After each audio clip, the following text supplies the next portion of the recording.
वैशाली कभी राजनीति का गणराज्य रहा है और इसी वैशाली से एक कद्दावर नेता ने राजनीति में अपनी सीढ़ी दर सीढ़ी चढ़ते हुए यूपीए 1 की सरकार में ग्रामीण विकास मंत्री के पद तक को सुशोभित किया।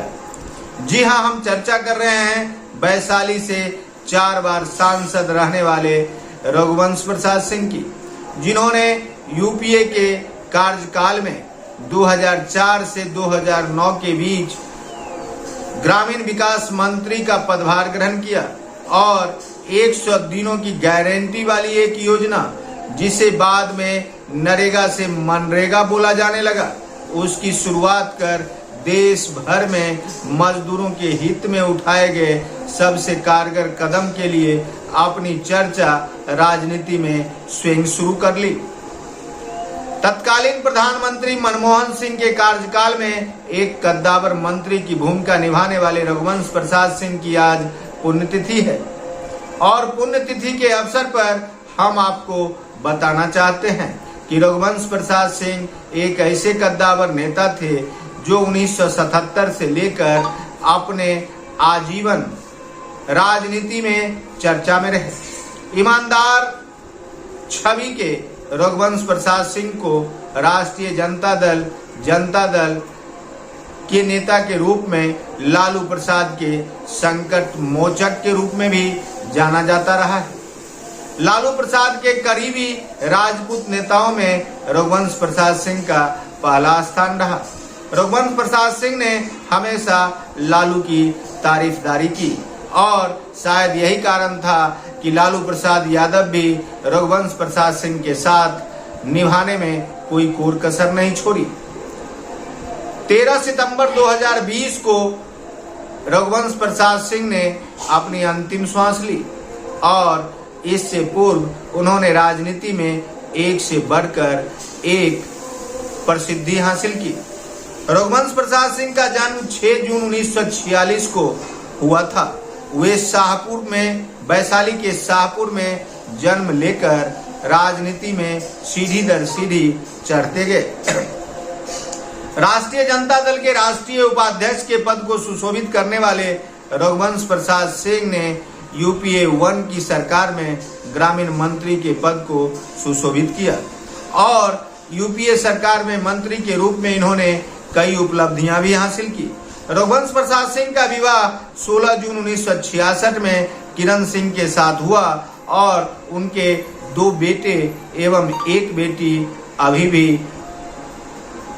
भारतीय राजनीति में तो नहीं, लेकिन अपने क्षेत्र की राजनीति में निश्चित रूपेण चर्चा में है। राजनीति में आने से पहले रघुवंश प्रसाद सिंह के बारे में आप जानते होंगे कि वे बिहार यूनिवर्सिटी में डायरेक्टरेट की डिग्री ली और 1969 से लेकर 1974 तक सीतामढ़ी के गोयनका कॉलेज में प्रोफेसर के रूप में काम किया। वे मैथ के अच्छे शिक्षक थे और उन्होंने मैथ के शिक्षक के पद से रिजाइन कर 1977 में राजनीति शुरू की। कारण था कि 1974 में उन्होंने जयप्रकाश नारायण के साथ आंदोलन में भागीदारी निभाई और जेल यात्रा भी की। फिर क्या था, 1977 के चुनाव में जब उन्हें जयप्रकाश नारायण ने टिकट दिलाई तो वे चुनाव जीत गए और तब से रघुवंश प्रसाद सिंह ने 4 बार संसदीय चुनाव को जीतकर भारतीय राजनीति में अपने ईमानदार छवि का लोहा मनवाया। कहा जाता है कि आंदोलनों में भाग लेने के बाद 1973 में वह संयुक्त सोशलिस्ट पार्टी के सेक्रेटरी बनाए गए। 1977 से 1990 तक वे बिहार विधानसभा के सदस्य भी रह चुके थे। 1977 से 1979 तक वे बिहार राज्य के ऊर्जा मंत्री रहे, जिसके बाद उन्हें लोक दल का अध्यक्ष बनाया गया। साल 1985 से 1990 के दौरान वे लोक लेखांकन समिति के अध्यक्ष रहे। 1990 में उन्होंने बिहार विधानसभा के सहायक स्पीकर का पदभार भी संभाला था। लोकसभा सदस्य के रूप में पहला कार्यकाल 1996 से शुरू हुआ था और 1996 के लोकसभा चुनाव में निर्वाचित हुए और उन्हें केंद्रीय पशुपालन और डेयरी उद्योग राज्य मंत्री बनाया गया था।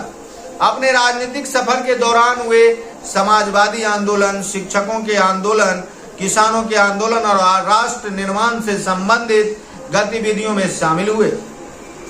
इसी के साथ उन्होंने समाज सेवा, शोषण के खिलाफ संघर्ष, किसानों, मजदूरों और शोषितों को कानूनी सहायता दिलवाने में कोई कोर कसर नहीं छोड़ी। शैक्षिक सुधार जैसे कार्यों को बढ़ चढ़ कर निभाने वाले रघुवंश प्रसाद सिंह आज भले ही हमारे बीच नहीं हो, प्रोफेसर के रूप में कार्य करते हुए सीतामढ़ी जिला के संयुक्त सोशलिस्ट पार्टी के सचिव के रूप में उन्होंने 1973 से 77 तक का समय राजनीति में बिताया। बिहार विधान सभा के लिए 1977 से 1990 तक निर्वाचित होते रहे। राज्य मंत्री, स्वतंत्र प्रभार, ऊर्जा मंत्री के रूप में 1977 से 1979 तक उन्होंने कार्यभार संभाला। सीतामढ़ी जिला से लोक दल के अध्यक्ष के रूप में 1980 से 1985 तक इन्होंने अपनी जिम्मेवारी का बखूबी निर्वहन किया। बिहार विधानसभा के उपाध्यक्ष के पद पर 1990 में इन्हें चयनित किया गया। बिहार विधान परिषद के उप नेता के रूप में 1991 से 94 तक इन्होंने अपनी महती जिम्मेवारी निभाई। फिर बिहार विधान परिषद के 1991 से 95 तक ये सदस्य भी रहे। बिहार विधान परिषद में अध्यक्ष के पद को भी इन्होंने 1994 से 95 तकरीबन 1 वर्षों तक निभाया। 1995-96 में ये ऊर्जा मंत्री के साथ ही पुनर्वास और राजभाषा विभाग के मंत्री के रूप में पदधारक बने रहे। 11वीं लोकसभा के लिए 1996 में निर्वाचित हुए। केंद्रीय राज्य मंत्री पशुपालन और डेयरी के रूप में 1996 से 97 तक इन्होंने कार्य किया। केंद्रीय राज्य मंत्री खाद्य और उपभोक्ता मामले, स्वतंत्र प्रभार 1997 से 98 रहे। अर्थात आप कह सकते हैं कि देवगौड़ा के समय में भी इन्होंने मंत्री पद प्राप्त किया और इंद्र कुमार गुजराल के समय में भी। इस प्रकार से इनका यह राजनीतिक सफर जारी रहा। ये नेता के रूप में राष्ट्रीय जनता दल, संसदीय दल के नेता के रूप में लोकसभा में 1999 से 2000 ईस्वी तक बने रहे। 14वीं लोकसभा के लिए ये 2004 से 2009 तक के कार्यकाल में ग्रामीण विकास मंत्री रहे।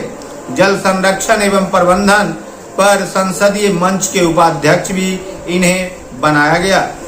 15वीं लोकसभा के लिए 5वीं बार 2009 में ये निर्वाचित हुए और इस प्रकार से इन्होंने राजनीतिक सफर तय किया। रघुवंश प्रसाद सिंह के छवि वाले राजपूत नेताओं में अभी भारतीय राजनीति में काफी अभाव देखा जा रहा है। हालांकि राष्ट्रीय जनता दल को रघुवंश जैसे छवि का नेता आज भी राजपूत बिरादरी से नहीं मिल पा रहा है। वही से राष्ट्रीय जनता दल में आज भी जगदानंद सिंह काबिज हैं और उनकी बात लालू प्रसाद यादव मानते रहे हैं। लेकिन रघुवंश प्रसाद सिंह जैसे कद्दावर नेता, जिन्होंने लालू प्रसाद जैसे लोगों के साथ अपना पूरा समय व्यतीत किया, लेकिन एक भी छींटे, दाग की एक भी छींटे रघुवंश प्रसाद सिंह के सफेद धोती पर नहीं गिरी। आखिर रघुवंश प्रसाद सिंह ने लालू प्रसाद के साथ रहकर भी बेदागदार बने रहे। यह रघुवंश प्रसाद सिंह की ईमानदारी ही थी। आज भी लोग रघुवंश प्रसाद सिंह को एक ईमानदार छवि वाले नेता के रूप में भारतीय राजनीति में स्थान देते हैं। 13 सितंबर 2020 ईस्वी को उनका देहावसान हुआ था। इस हिसाब से आज उनकी पुण्यतिथि है और पुण्यतिथि के इस अवसर पर संजीवनी बिहार की टीम रघुवंश प्रसाद सिंह को पुण्यतिथि पर श्रद्धा सुमन अर्पित करते हुए भारतीय राजनीति के एक सफल योद्धा को 2 पुष्प भेंट कर अपनी ओर से श्रद्धा सुमन अर्पित करता है। देखते रहिए संजीवनी बिहार और पाते रहिए नई नई जानकारियां। हम हैं संजीव कुमार सिंह और आप देख रहे हैं संजीवनी बिहार।